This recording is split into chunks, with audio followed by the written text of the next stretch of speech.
Today we have a very special guest. You get to meet our Vice President of the Earth and Star Spiritual Wellness Center, Erin. And Erin has a very specific way that she helps the community. Erin not only is a spiritual healer and a counselor here at the Spiritual Wellness Center, but she has a whole different way of connecting the mind and the emotions and the body. She is at therustigraven.net, therustigraven.net. You can go in. She's got her picture up there, a beautiful picture that I took up there, and you can click on that and book with her services. So just to get everyone into what's happening today, this is going to be action-packed. It's gonna pack a punch. That's why we're in the big room, because we're not just gonna be talking and yakking. She's actually also, after sharing her story, she's actually also going to show us a few of her moves. And just to let everybody know, because nobody even knows what moves or what action or what body stuff we're talking about, I know I will mess it up if I say it. What is your style of karate? Hodari Jua Karate-Do. I don't want to be disrespectful. Hodari Jua. Hodari Jua. Yes. Doji Do. Karate-Do. Karate-Do. Like Taekwondo? I actually was really trying. Karate-Do. Hodari Jua.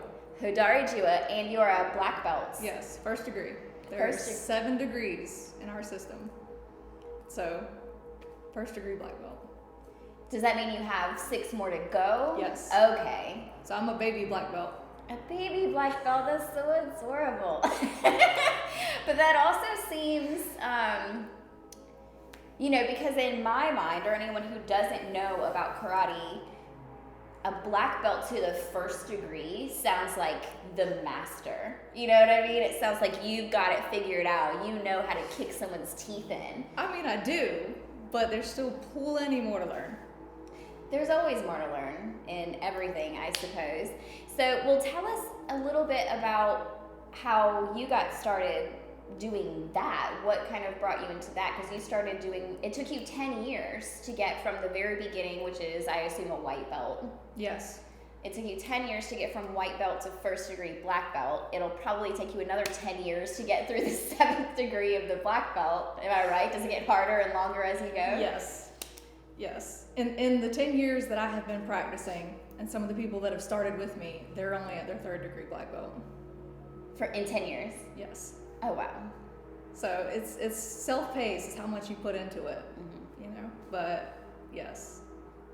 I have faith in you that you can get this done. Nope, channeling right now. You can get that done in 7 years.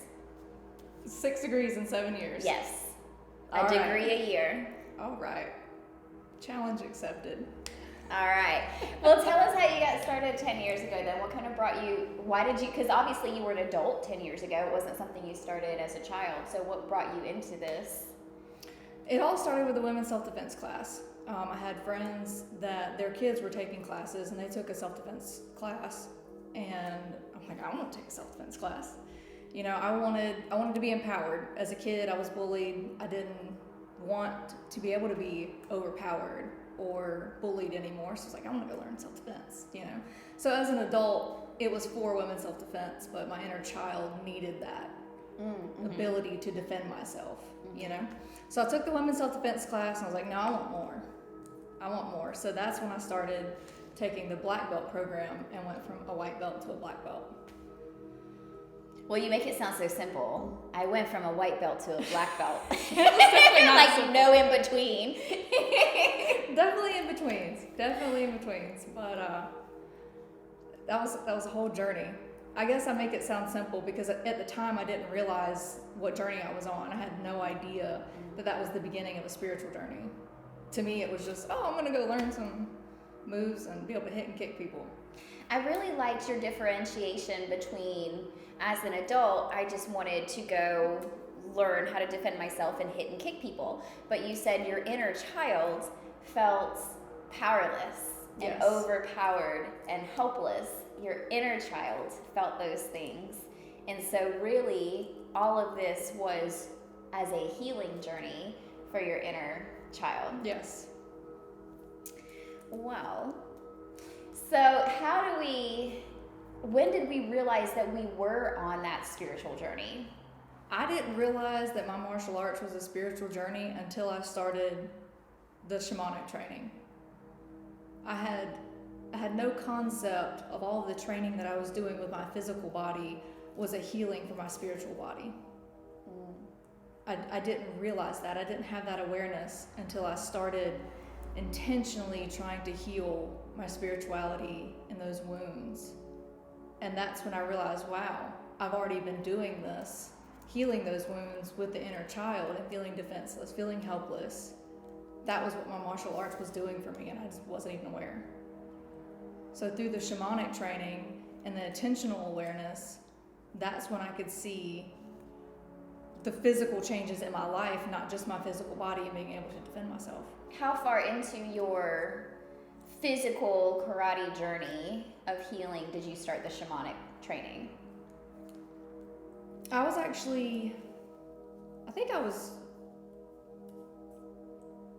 don't even remember. It just feels so blended to me now. I don't remember if I had started the shamanic training and then finished my black belt, or finished my black belt and then started the shamanic training. But it was around the black belt time. Right. Yes. It was towards the end. So I guess that time period is kind of a blend for me, because I feel like I went from the physical healing into the spiritual healing. And honestly, I took a break for a while. That's why I was talking about how much time you put into it. Life happens. You have stuff going on, especially as an adult with kids, and so I wasn't able to train as much intensively as I was before. Mm-hmm. So I went from black belt training into the shamanic training, kind of back into the martial arts training, so I could see the flow looking back of how it all blended together.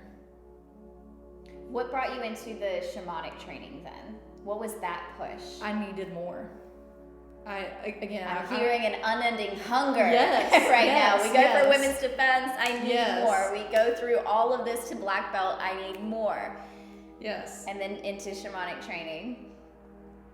Yes, I realized there was more. Like, yes. This is all of it. Yes. I want it all.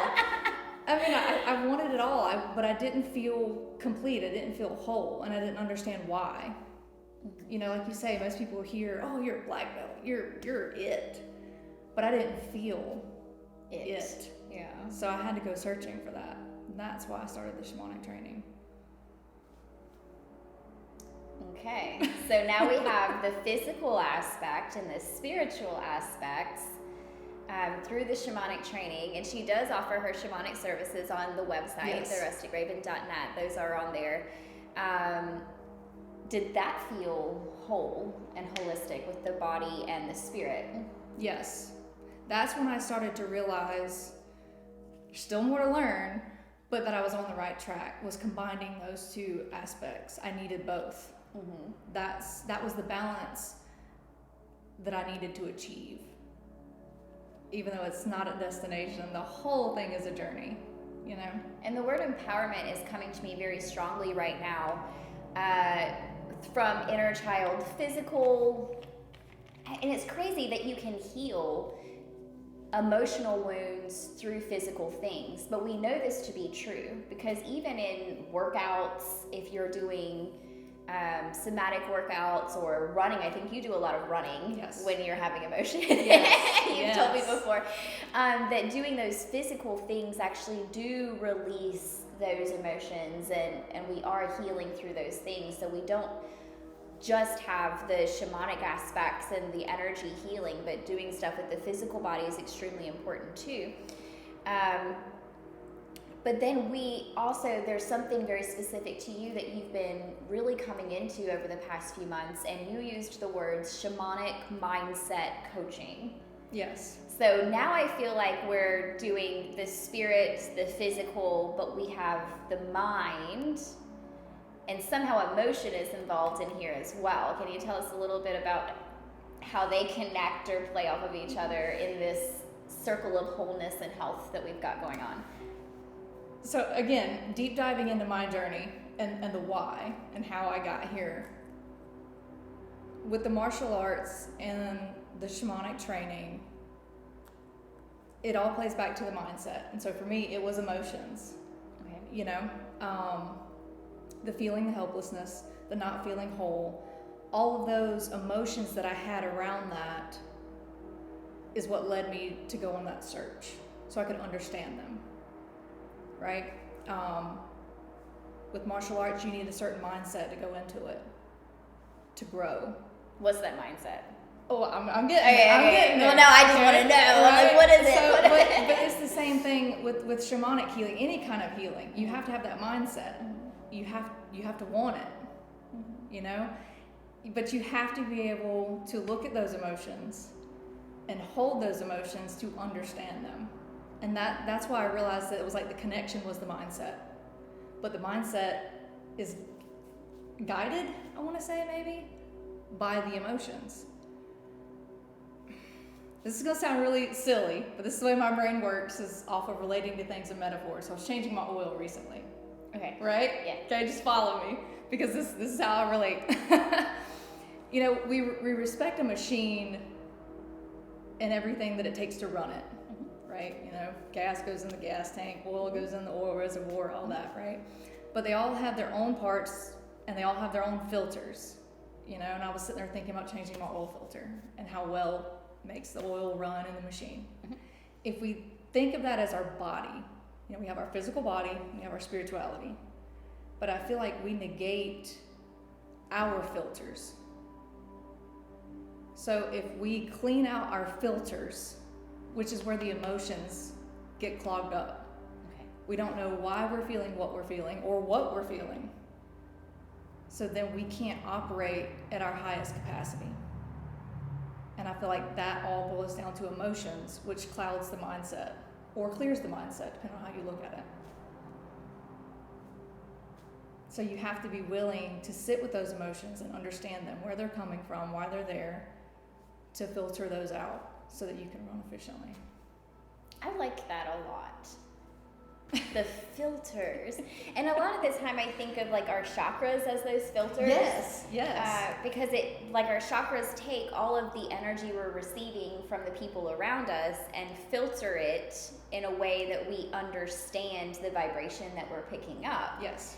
So your perception point, or how clogged or unclogged these filters are, that creates a perception point where if we're really super clogged, maybe everything we're perceiving happening around us is negative or targeting. Right. If we have that clog, if we have that powerlessness, Right. the helplessness. And one thing we kind of talked about just for a brief second before the video that I think we really liked was the difference between powerlessness and helplessness.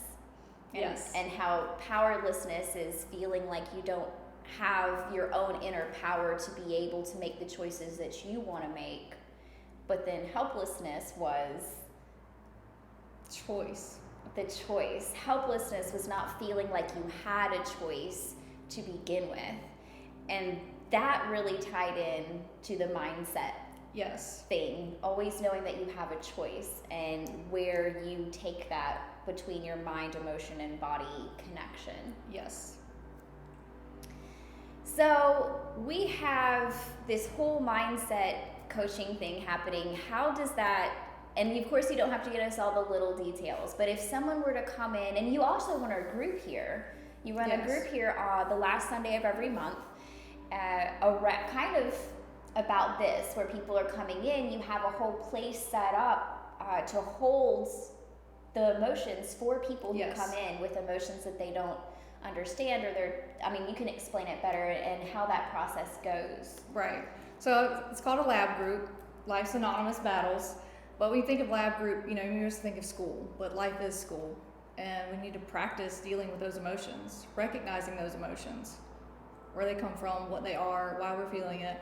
And like you said, with the different chakra systems, if we can clear out those filters, then we can operate more effectively. And sometimes we don't really understand that, but if we're around a group of people that are on the same journey and are at least trying, then it gives us that perception that we can see that we might not be able to see for ourselves. if that makes sense. So what I'm hearing is mirroring Yes. and shadow work, essentially. Yes, but in a more comfortable way.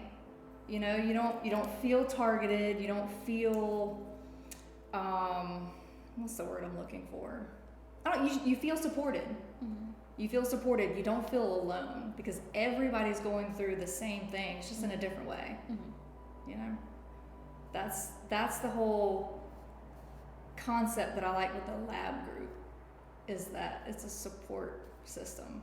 So there's the support system where everyone's holding that space for the emotions, but at the same time, everyone else can mirror back the things that you've gone through from a different mindset or perception point, and kind of help clear these out through a different way of thinking or perceiving. Or you then begin to feel not helpless, like you do have a choice as to how you view things or to how you feel, right, or to what behaviors come from all of that kind of stuff. Well, you not only have a choice, but you have resources. Even if it's just other people's perceptions, they can bring awareness to things that you didn't even think about. So you're not alone, you're not helpless, you have resources, but above all, you have a choice. I don't know why that word made me smile, deviously. Resources, we have resources. What are our resources? Whatever you want them to be. You are your biggest resource. Mm-hmm. Literally. You are your biggest resource. Now, there's also a different... Okay, so with resources and tools, the thing that was coming to me around the emotions was, if we are our biggest tool, our biggest resource, I should say, how do we use our emotions as a tool, especially if we're stuck in a negative emotion? Because that's the problem, is when we're clogged, we're stuck in a negative emotion. And that's what makes, we're like, well, we don't even have the energy to meditate or to try to get out of it on our own or to do other things. But ultimately, we know we can't grasp onto everyone else around us to help heal us and pull us out all the time, which is why you being your biggest resource is important. So how can fear or negative emotion be a tool? This is where the mindset comes in. Okay. Because for me, it wasn't easy. You know, you hear a lot of people say, oh, you have to sit with it or move through it. But I didn't understand what that meant. I had to have the mindset of, one, I didn't like what I was feeling. I'm done with it. I don't want to feel it anymore, whatever it takes. Mm-hmm. But it's not enough to just sit with it.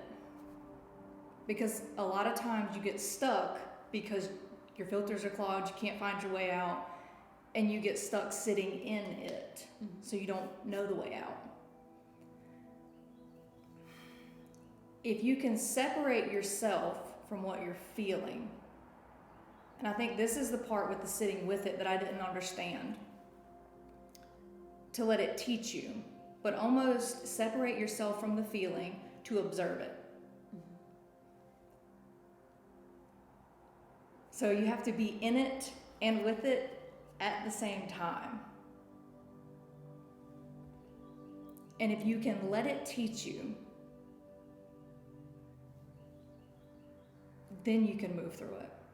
But you have to have the mindset of being open to why you're feeling what you're feeling. And a lot of that leads back to a wound, something really scary, something that's in shadow work, in the darkness, that you've pushed to a corner because it was uncomfortable. Mm-hmm. But you have to be able to sit in that uncomfortableness to not be uncomfortable anymore. And if you're willing to do that, then that is the tool. Then you have that knowledge to shift it, to move through it, to understand it. I feel like there's a story there, but I hesitate to ask, is there a story there? I mean, I have lots of stories. I just kind of feel it tickling, like, this is an actual story. We've done this, we've moved through it, this is how we've learned. But that has been my process, I guess, with any story. Mm-hmm. You know?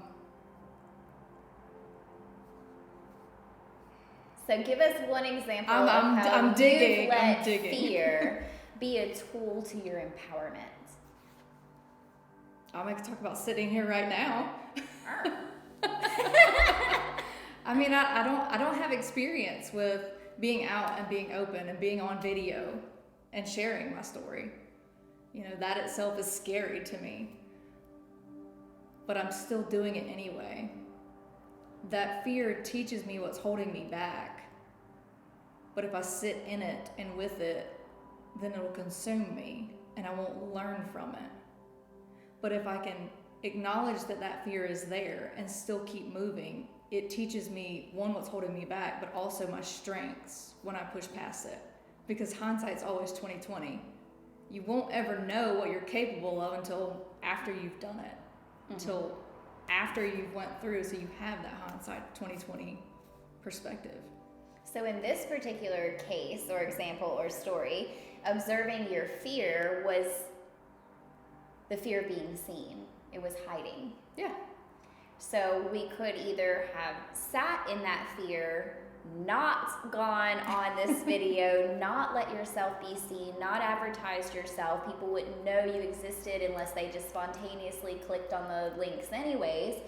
Or pushing yourself forward into the light, into being seen.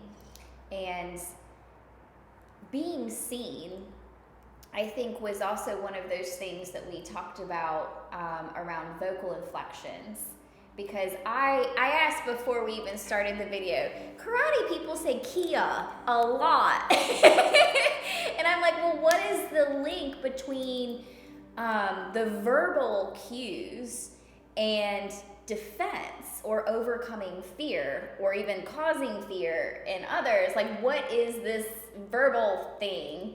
And that's almost kind of like what that sounds like to me, the overcoming. It's like you can't just sit in it, we're overcoming, we're pushing through. So what's the verbal cues? Wait, first off, did we answer the question? Let's go back. Did we answer the question about what mindset you have to have to do karate? You said there's like a certain mindset that you have to have when you start certain journeys of your life. I was gonna say, I don't feel like it's just martial arts. I feel like it's any kind of healing, any kind of growth. You have to be ready to grow. You have to want it. Because you will reach points of being uncomfortable. Mm-hmm. You know, in my physical training, I remember days I was so tired, literally crying doing my workouts because my body was tired. You know, I was done, if you will. But you have to keep pushing. Same thing with spirituality. You face wounds, you face those stories that you don't want to relive, but you have to do it. You have to keep going. So you have to start with that mindset of, I want this. I want it. The mindset is, I want it. I really like that, actually, and I do think that that fits into every single thing in your life. Coming into your power, coming into your choice. Any little thing that you do, you have to do wholeheartedly, knowing that you want it, or it's actually not going to get done. Right. This literally is overcoming the principle, the shamanic principle of the back door. Yes, where we are like, okay, that. well, I can't go back. I can't Yes. be wishy-washy. I can't be half in, half out, because literally you're just wasting your energy and nothing's getting accomplished. So the mindset for everything that you're doing and manifesting moving forward is, I want this. I felt like that was important. I'm glad we said that. I'm glad you said the back doors, because that's what I was thinking of. You can't give yourself that option. Yeah. You have to choose what you want and go for it. And it will be a journey. There will be ups, there will be downs, but that's the journey. It's not a destination. Okay, so now what's the Kia thing? It's literally letting your energy out. Does it mean something in another language? Probably, and I'm gonna get in trouble if it does, and I don't know it, but I literally think of just letting your energy out. Okay. You know, when we start training, you just see Kia, but you can see, like, in the higher progressions, when you get to black belt and second and third degree and whatnot, you hear more people making more like grunting noises or like just primal whatever comes out, you know, in the middle of like a punch or a kick or whatnot. But it's letting your energy out. It's releasing, you're releasing your energy in the punch, but you're releasing everything else behind it. It might sound kind of silly, but it's almost like that energy coming out verbally is also powering the hit. Also. It's the power up. Right. Okay. Yeah.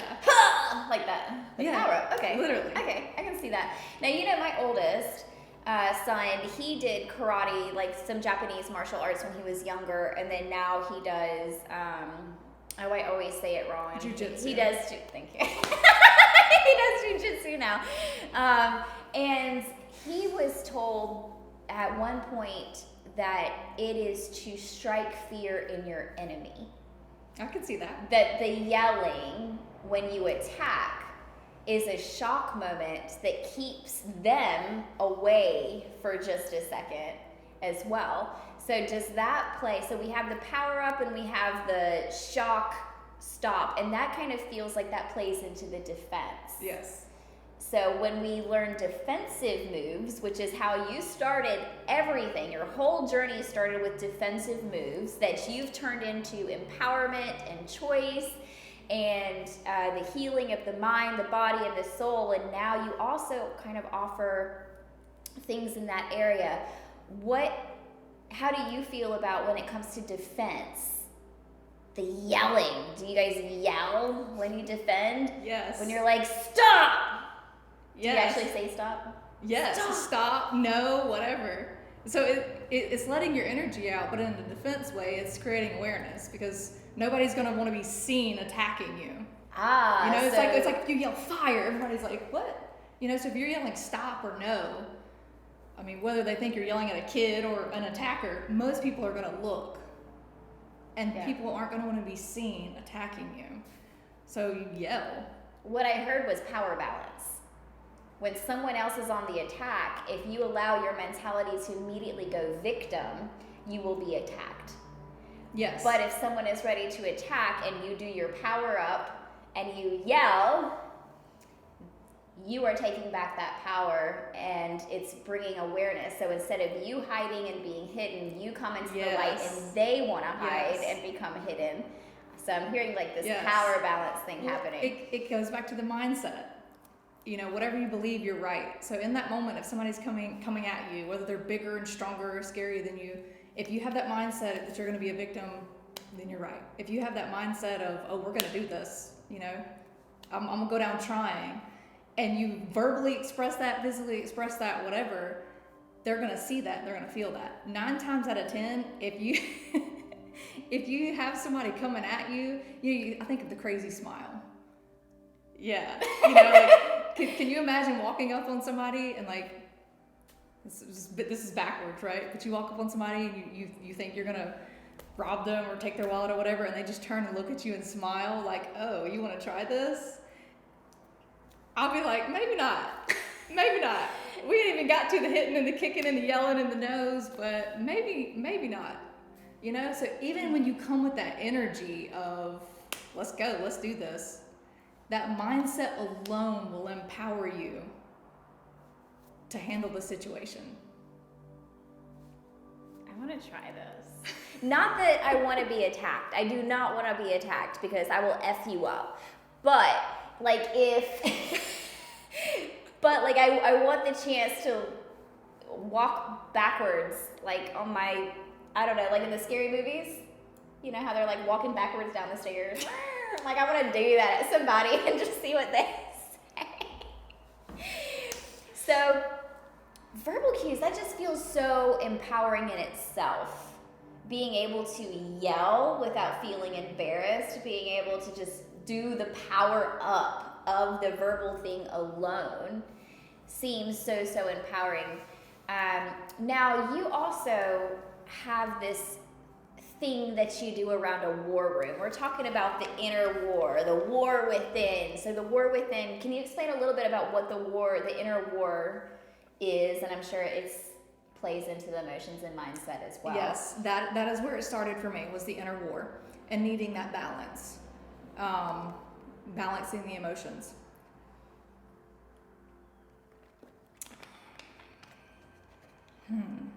There's so much there. I'm trying to figure out where to start. Where do we start? I feel like it goes back to, we talk about the fear of, you know, being seen. A lot of that can be related to being heard. Mm-hmm. people don't have a voice and whatnot. It's all about feeling hidden. And that mindset of, I don't like this feeling, what can I do to change it? And you have the internal war of trying to balance your own feelings, your own thoughts, your own experiences, and like we talked about with the filters of everything that you're receiving from outside. Mm-hmm. And that to me is the epitome of the internal war, is balancing what's yours and what isn't. And being able to navigate you internally, you and your physical world, and how you interact with everything else around you. But as within, so without. The more you work on the internal war and you balance those emotions and you find peace, then inevitably your external world will show the same peace. All right. So how does the war room play into this? What is a war room, Erin? So my idea of the war room was being able to let out that energy. Like I said, when I get, you called me out, when I get super emotional, I'll just go for a run and just let all those endorphins go. I get my body pumped up, so I end up feeling physically good, but I end up feeling mentally good too. Mm-hmm. I work through everything while I'm running. A lot of people don't like to run, I hate it. But if I'm running, you better freaking run. Something is wrong, guys. If I'm running, something's really wrong. No, because you're going to stand there and fight. Anyway. That too. So if I'm running, like, the world's upside down, honestly. I guess that's a good point. You're like, look, the fight's over and I'm running. Yeah, let's go. I don't even want to run from a fight. I just don't want to run at all. I just don't want to run. But there's a need to let that energy out. And especially if you aren't sure where those emotions are, what they mean, where they're coming from, which emotions you're feeling, sometimes it's good to just release it. Mm-hmm. So if you don't have a punching bag that you can just punch, you can use a pillow. If you don't want to go run to let those emotions out, hit a pillow. Use the pillow to scream into. Anything that I feel like works up that adrenaline to let that energy out. Let it all go. I don't want to encourage people to break things because, I don't want you to get hurt. But, for example, my daughter was actually going through some rough times. She's in middle school and had an old TV. And I'm like, you know what? Let's go beat on the TV. So I gave her a couple of different hammers, safety glasses, closed-toed shoes, etc. And I was like, go to town. And she beat the crap out of that TV. And she felt so much better. She didn't talk about anything that was going on. She didn't explain anything. It was just gone. So she didn't break anything, that was inappropriate, like the working TV in the house or, anything like that. But it was a physical release of those emotions. And she didn't even have to talk through it. And I feel like that's important to let those things go, even as a starting place. That may be all you need is just let it go. But if you're like me and you want to dig and you want to learn more and you want to understand it, then if you release those initial emotions, then it can bring you to that calm place and maybe give you that ability to sit with it and in it. Whereas before, your filters are so clogged, everything's just on 100, going. You don't know what's going on. So it's like finding the calm within the chaos. What I really like about that too is the detachment from the story. Rather than her having to talk about the thing that happened and keep reliving the story until she figures it out, she just went straight to the emotions, released it all, right? And the story doesn't matter. Right. I think a lot of people really get stuck in stories within their mindsets, and that continues the emotion over and over and over again. So it's almost like you're unwinding that through this process. I really like that. So what is a war room in general? A war room in general, you hear about it in entertainment purposes, like a rage cage. Okay. There's some places that have that them set up. That sounds terrifing, and I love it. You can go and you pay for a certain amount of time, I guess, and it's a safe environment set up for you to go and break things. So with the war room, that's what you would do, but more of in a therapeutic way, with the mindset of this is for healing. Okay. It's not, it is entertaining and it is fun, but it's with the mindset of, I'm releasing these emotions. I want to heal this so I don't keep reliving that story over and over again. Because once you leave from the war room and you're done breaking all the stuff and your endorphins settle, you find that calm. If you don't work through it, the root of those emotions that you didn't understand is still there. Mm-hmm. So that story might not have mattered, and that might be done for you, but it's going to come back up again later, and you don't want to have that. Mm-hmm. So the war room is to actually heal. I like that. So in your war room, are you actually in there helping them, or how do we help them get that core thing? Or does it kind of go hand in hand with the spiritual healing? And yes, okay. Yes, it will go hand in hand with the spiritual healing, but I feel like it's going to be more of a personal preference. Mm-hmm. Again, like my daughter, she didn't need to talk through it. She didn't want to talk through it. Other people will. Mm-hmm. They're going to want to work through those emotions, and they might be more aware of what they're feeling as they're in the middle of breaking something. They might have the clarity in the chaos instead of the clarity afterwards. Everybody operates differently. I can see that, because there have been times when in the past where I've been really upset and mad, and you go after like one thing, but when you allow it to release, and I'm not a pillow puncher. I'm not. I think it's stupid. It's not stupid if you guys do it, but like it doesn't cause me pain to punch a pillow, so I don't like punching pillows. If I'm going to punch something, I want it to hurt back. Then go running. Your body will be like, oh no, I hate running. Like, I don't know, not something as hard as a wall, because that hurts back too much. But the middle in between points. So anyways, we're getting off course. So, but like, when you allow yourself to break things or to express physically, you might go into it thinking you're mad about one thing, a trigger point, a story. Right. But then as your body starts to get exhausted, and I'm speaking from my personal experience, as your body starts to get exhausted, you start to realize, oh, well, now I just feel small. I feel helpless. I feel powerless. I feel like I've been betrayed, taken advantage of. And those are the core things that this story just triggered. Yes. And so, I can definitely see how that works. So a lot of these people are long distance. How can they create their own war room where they're at to do these things if they can't come here and do them with you? Well, again, I recommend having a space that's okay to break things, out in the yard or whatnot. Again, preferably things that you don't need. I love this idea of just going thrifting and actually buying just really dirt cheap, like old china, because it's satisfying with the noise when it breaks and whatnot. It's my favorite thing to break. So if you went outside and like threw some plates or cups or whatever and broke them, that's okay. You don't want to do this in your house where you're gonna, have a temper tantrum, for lack of a better word, and then regret it later, and then have more stuff that you've got to work through because you're like, wow, this wasn't the appropriate time or place to do this. But if you don't have those spaces, again, I talk about pillows because it's easy. Using your resources that you have, a pillow, stuffed animal, just hit the bed, whatever. So you're not hurting yourself. You're not hurting things that you need and actually use. Maybe you don't need to hit things though. Some people might just want to go outside and scream. I don't know how your neighbors are. I think you're think something's going on, but or screaming to the pillow. Anything to release that emotion in whatever environment that you have that would work for you. I think I'm a thrower. I think I like to throw things. So, the word that came up while you were talking about all this was destruction.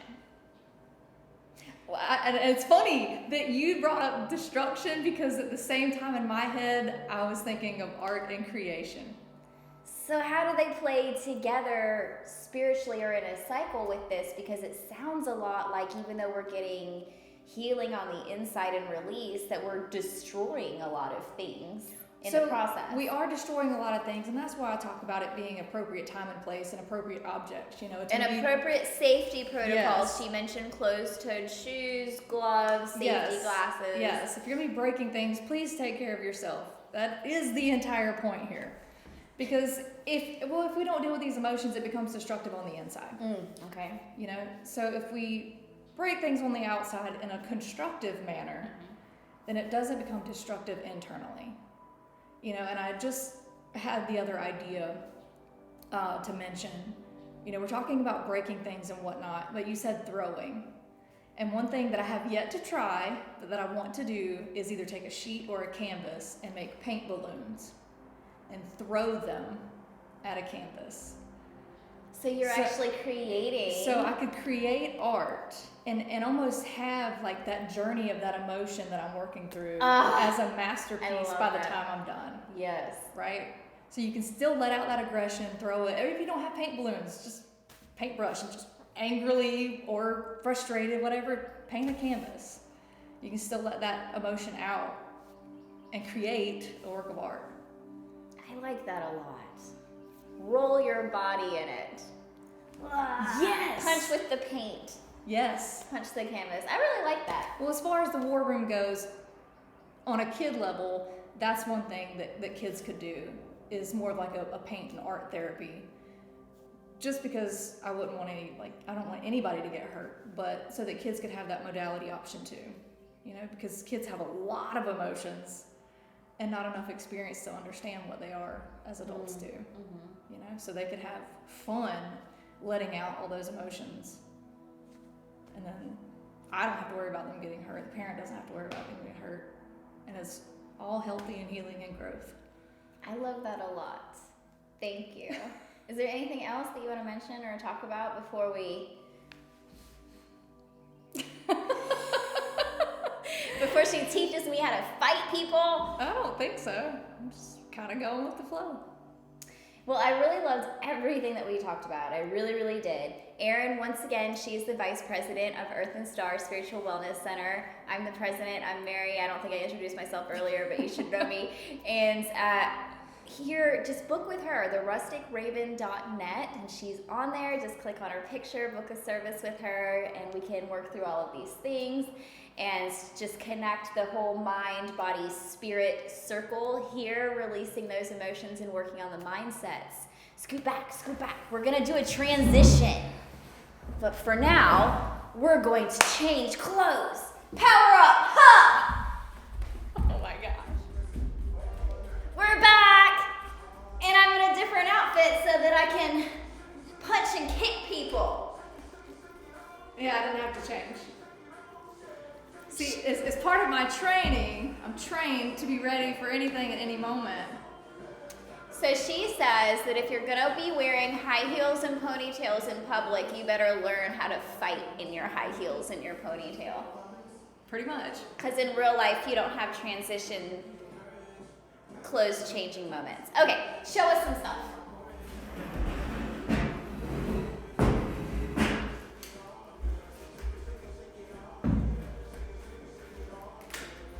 You want me to show you what I know? Yeah, show me what you Okay.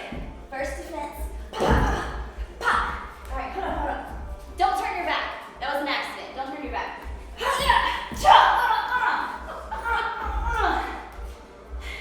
All right, well, your punch is not bad. It's not bad. No. So proper punch. I was looking at your fist. Okay. Okay, because the worst thing you can do is that whole put your thumb inside. No. So do not put your thumb inside, outside. No, you don't want to break that. So you make a fist. Like you're gonna pound it. I did know that. Good job. But I will say that in a normal fight, I tend to curve. No. Wrong, she says. Let me move this camera a little bit so we get your face. Okay. And I know I tend to curve, so what do you want to do with the wrist during a punch? All right, so where you're standing now, I would call that a passive stance, or me, or you can Open your legs. Just you're even, you're square. You're just standing there, you're having a conversation. That's passive.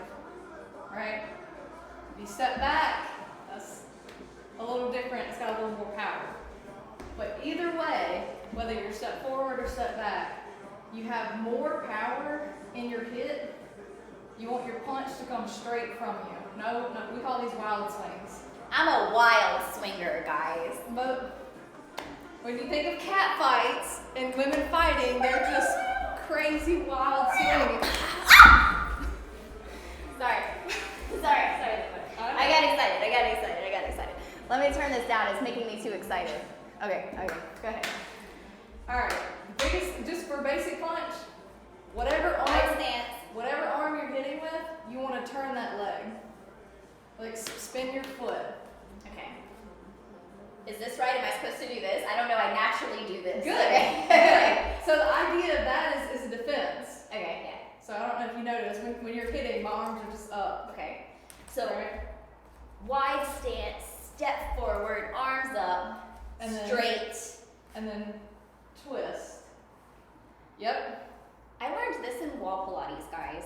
You twist and punch and twist and punch. Oh, well, they're actually doing something pretty constructive in wall Pilates then. Yeah, it gives you more power. Okay.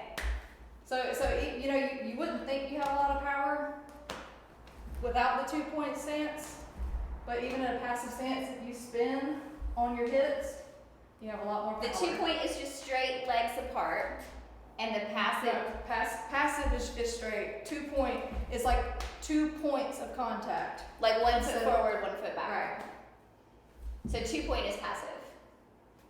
Is that? Oh, no. I'm sorry, I'm confused. No, right. Like this is passive. This is the 2-point. Conversation. Okay. You're standing straight.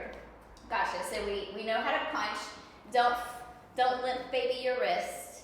Straight. Punch straight forward from the chest. Yes. Well, I mean, if you're going for the face, then whatever. But you want it to come from your arm is an extension of you. Your power is here. It's in your core. This is just an extension. So you are the weapon. These are your weapon extensions, your add-ons, and you're extending them. I have a question. What's up? As to how it relates to martial arts. So in street fighting, I learned as a small person that once you punch, you don't stop, because then you can be overpowered in your pause rest moments. Is that true in martial arts also, or do you just keep flowing through? I'm going to say yes. Okay. But it is true.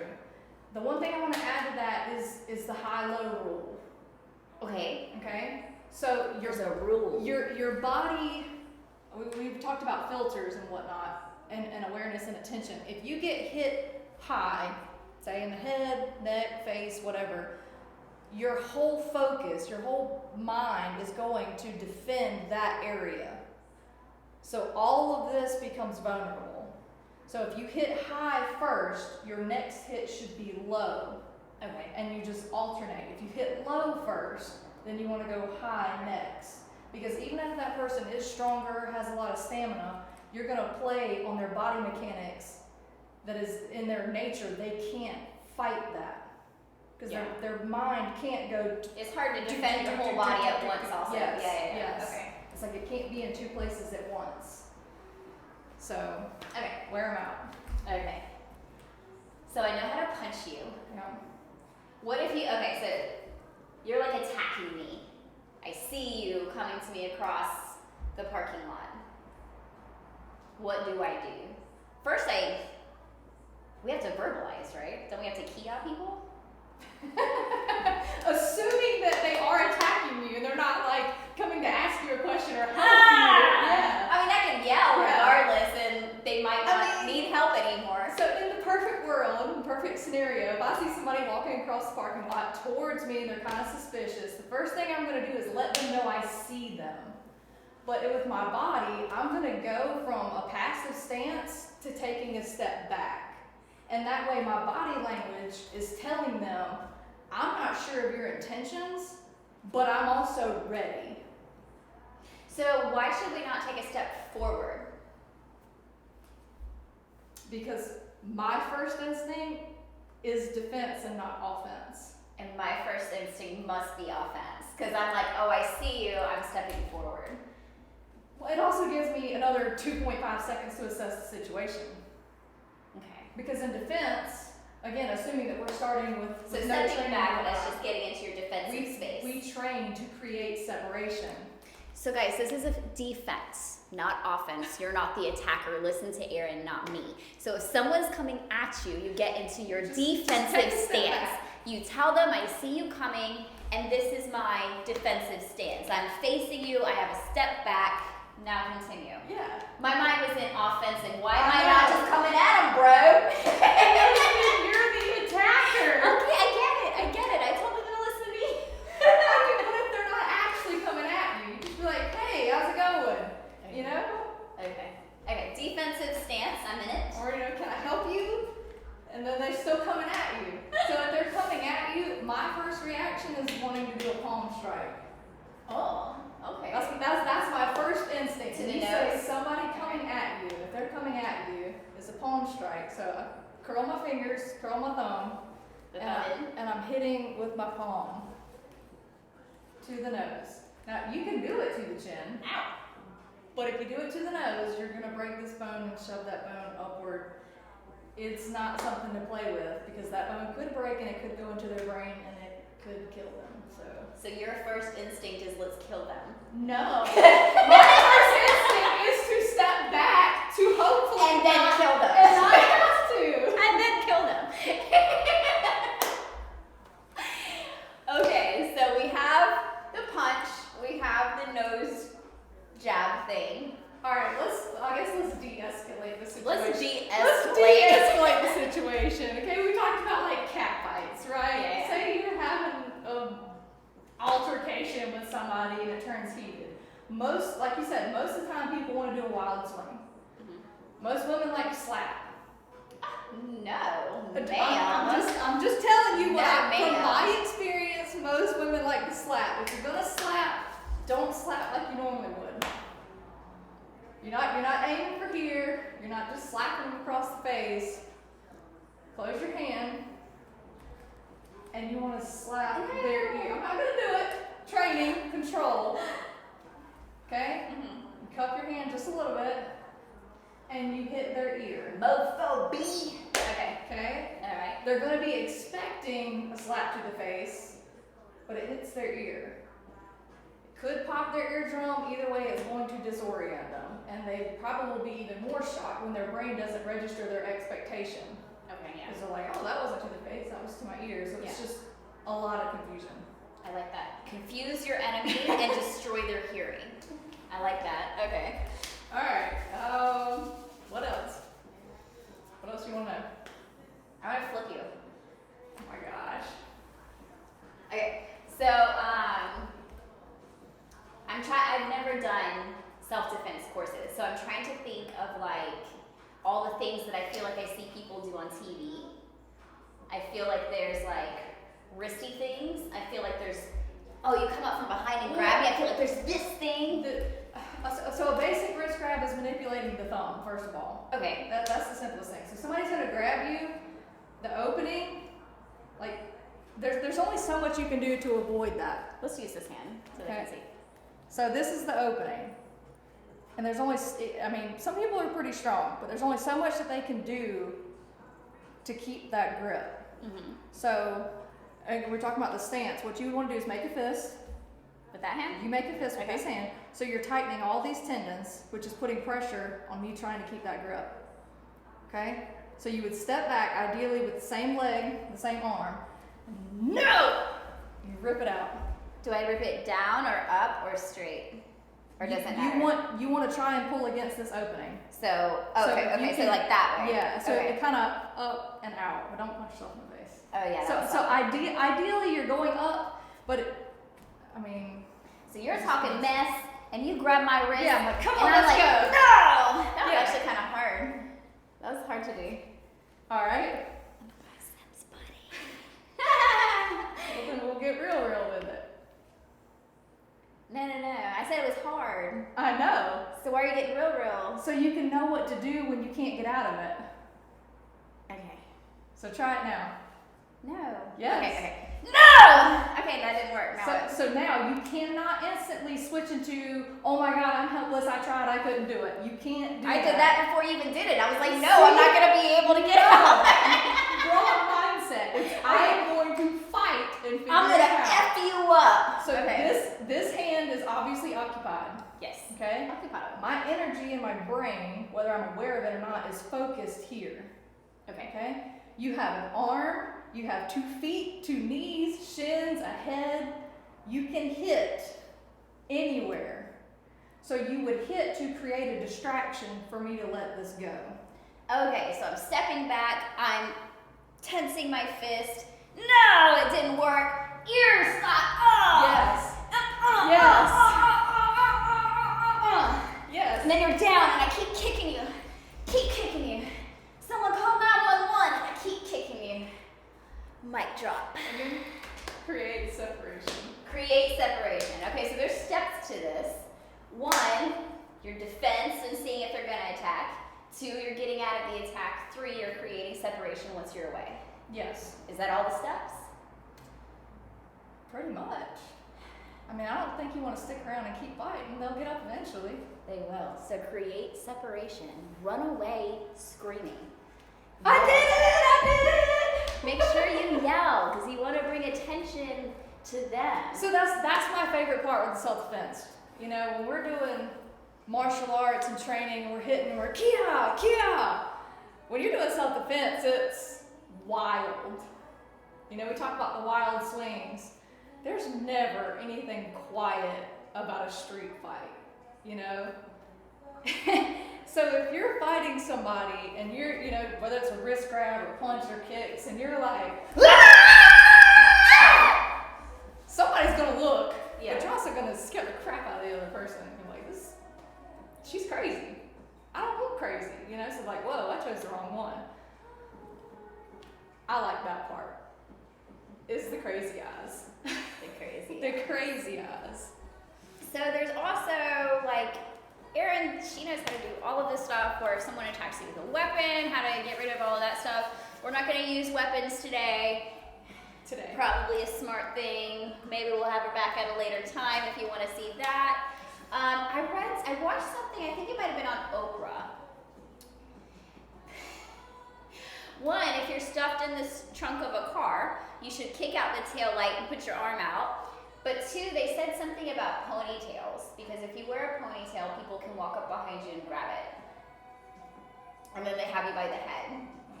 So like, do we have defensive moves for if somebody sneaks up from behind or grabs the head from behind? I didn't bring my ponytail holder, so you have to be the attackee. I don't have to be anything. Oh, well, I had a mindset Again, that you were going to be prepared. the attackee. Okay, well then we'll do this. No, because you might hurt me. I'll be the attackee. I'm gonna hurt you. Okay. I'm going to be attacked. Okay. Alright. Well, I gotta show you first, so you're gonna have to attack me so I can give some examples. Just tell me as we go. Just grab me from behind. If the first thing I do is go for your hair, ideally your whole body is gonna be pulled backwards, right? Right. So you would have to turn to me to hit me. Right. Okay? So you could pick a direction, but from the way your feet are standing right now with your right foot forward and your left foot back, Yeah. I would turn. Actually, you know what? Whatever feels natural to you. Okay. You have to turn So if towards you jerk me back, it feels natural to do like this. Yep. Okay. All right, but That was right? do you, Okay. and the whole thing is the fight mindset. That's the only thing that's right. Everything else just needs to be attack and whatever you can do in the moment. Okay. Okay? So if your head goes back, if you can only go down, because obviously that's going to hurt, but try and look, I guess, as you're turning. Because your mind says you're about to attack. So if you can see up here or if you have to go down, then that's fine too. So, okay, grab my hair. So instead of going down, you want me to try to turn this way? If that works for you. So that you you have can see. options. That actually makes sense. That's what I'm saying. Yeah, You yeah. have options. Because like you said, so when you come this way and see you're up, then my arm's right here. And I can smack you here and smack Yeah. you there, and punch you here and punch you there. Yes, but you can also, but you can do different things, but that's gonna pull that hair. Alright? Well, I'll go down with you. Then go low. Okay, so that's a good point. Oh, I'm making separation.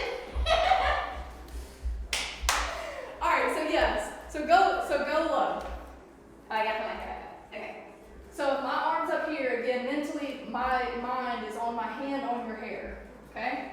So if you go low, then you're making my mind go, so you can do groin shot, you can hands, you can use knees, whatever. I might lose my balance if I use my knees here, but I could like step back and have more power and go into the stomach, the solar plexus. Yep, or a rib shot. Oh, a rib shot. Okay, so okay. I don't know how much visual you have, but if you're able to look up at all, and you can find my chin, then you can hit that too. I wouldn't be able to see it, but I could probably wild punch it. Yep. So it actually does make sense to go. That's enough hair stuff because we don't want to mess up your beautiful get turned hair. on or anything. Oh, well, we were two different minds about that. Okay, so anything else? Sorry. Okay, anything else? No. That you can think of? So that's getting out of those wrist holds, how to properly punch, how to get out of a hair pull. Just turn and look for a place to hit. And then create separation.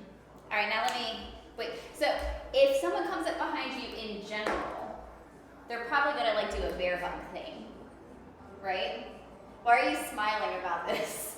Why is this so funny? Because that is actually a move, it's a bear hug. Okay. Do you wanna do it? Okay. So if I'm gonna try and pick you up, especially with you being a smaller female, I just pick you up and carry you off, right? I'm gonna do arms pinned because I feel like that's harder. If arms are unpinned, then you have a lot more moves, right? So arms pinned is a lot harder. Again, your power is in your body, your core, okay? So the first thing that you should do to create separation is lean back and push. So you're pinned. Your first move should be pull.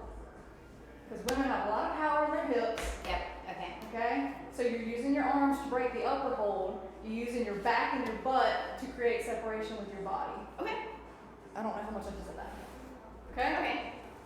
Now, when that's done, again, you're here, pick a side, but you need to hit. Right. So whether you're kicking or whether you're going to turn around and hit, disorient them in some way so that you can create separation. Okay. Okay? Okay. Ready? Yes. Oh Lord. I don't know if I am. Run away! Separation! Keep going! I actually really like that your first instinct was to use your elbow. I love that. I love that. Because that, again, is just another extension. But I feel like elbows and knees are really underrated. Yeah. You know, instead of throwing a punch, you could just as easily elbow somebody. It felt really natural to do that. Again, those are your natural primal instincts that with training, all you do is increase and like hone them in. All right, now you come at me, back up a little bit. You're messing with me, and I'm gonna bring you around. Oh my God. You have a low center of gravity, which means you're not gonna flip as easily, but I'm gonna put my leg between yours, tuck your head. Are you really gonna?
Oh, you recording? Nope.